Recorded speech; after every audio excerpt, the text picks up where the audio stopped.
اعوذ باللہ السمیع العلیم من الشیطان الرجیم بسم اللہ الرحمن الرحیم وَإِن كُنتُم فِي رَيْبٍ مِّمَّا نَزَّلْنَا عَلَىٰ عَبْدِنَا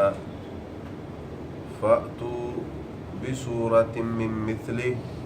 وَادْعُوا شُهَدَاءَكُم مِّن دُونِ اللَّهِ إِن كُنتُم صَادِقِينَ۔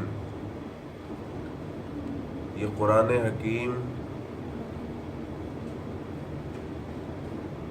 کتب سماوی میں سے ہے اور رسول اللہ صلی اللہ علیہ وسلم کے معجزات میں سے ایک بہت بڑا معجزہ بھی ہے۔ اس آیت میں اللہ تعالیٰ نے کفار کو چیلنج کیا جنہوں نے رسول اللہ صلی اللہ علیہ وسلم پر یہ الزام عائد کیا کہ آپ اپنی طرف سے یہ قرآن بناتے ہیں۔ اس کے جواب میں اللہ تعالیٰ فرماتے ہیں وَإِن كُنتُم فِي رَيْبٍ، اگر تم کسی شک میں ہو،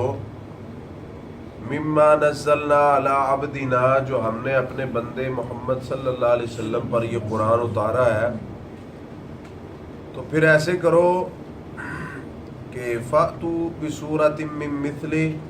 وَادْعُوا شُهَدَاءَكُم مِّن دُونِ اللَّهِ إِن كُنتُم صَادِقِينَ، رب کے علاوہ جتنے تمہارے ہیں ان کو بلا لو اور ایک صورت بنا لاؤ اس جیسی۔ اصل میں اللہ تعالیٰ نے مختلف طریقوں سے ان کو چیلنج کیا لیکن وہ ناکام رہے، اس کا جواب نہیں دے سکے۔ اور اللہ تعالیٰ کا یہ قانون ہے کہ جس امت میں جو بھی نبی تشریف لاتے ہیں